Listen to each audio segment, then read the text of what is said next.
રાજ્યમાં આગામી 7 દિવસ વરસાદની આગાહી વ્યક્ત કરવામાં આવી છે।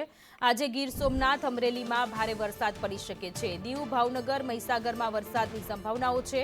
દાહોદ, પંચમહાલ, વડોદરામાં પણ વરસાદ પડી શકે છે। છોટાઉદેપુર, ભરૂચ, નર્મદા, સુરત, તાપી, ડાંગ, નવસારી, વલસાડ, દાદરાનગર હવેલીમાં વરસાદની આગાહી છે।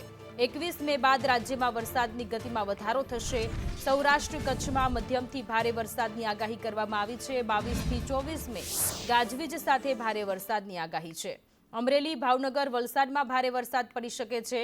નવસારી, તાપી, ડાંગમાં પણ ભારે વરસાદની આગાહી છે। દમણ, દાદરા, નગર હવેલીમાં ભારે વરસાદની સંભાવનાઓ છે।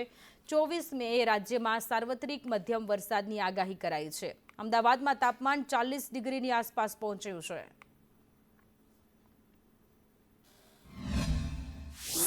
के लिए आइसोलेटेड जगह में लाइट टू मॉडरेट रेन का फोरकास्ट दिया गया है। उसके आगे जो मतलब 21 से लेकर 25 मई तक scattered rainfall, light to moderate scattered rainfall का फोरकास्ट दिया गया है। और जो सौराष्ट्र कच्छ के लिए अगले 3 दिन तक आइसोलेटेड जगह में लाइट टू मॉडरेट रेन का फोरकास्ट दिया गया है।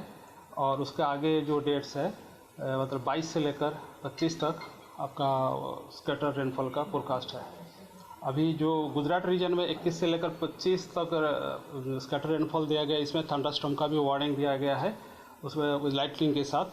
और सौराष्ट्र कच्छ में भी लाइट टू मॉडरेट थंडरस्टॉर्म रहेगा लाइटनिंग के साथ। और जो हमारा डे 4, डे 5, डे 6 मतलब 22, 23, 24 हेवी रेनफॉल का वार्निंग भी दिया गया है।